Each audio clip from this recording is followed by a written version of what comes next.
Kita semua berhimpun di pelataran Uminawa Rumah Jabatan Gubernur Sulawesi Selatan dalam rangkaian acara buka puasa bersama Forkopimda dan para pimpinan organisasi perangkat daerah lingkup pemerintah Provinsi Sulawesi Selatan 3 Ramadan 1445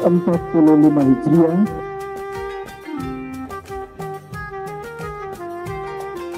Terima kasih semua, senang sekali Bapak Ibu semua meringankan kakinya, meringankan langkahnya, berkenan hadir buka puasa bersama yang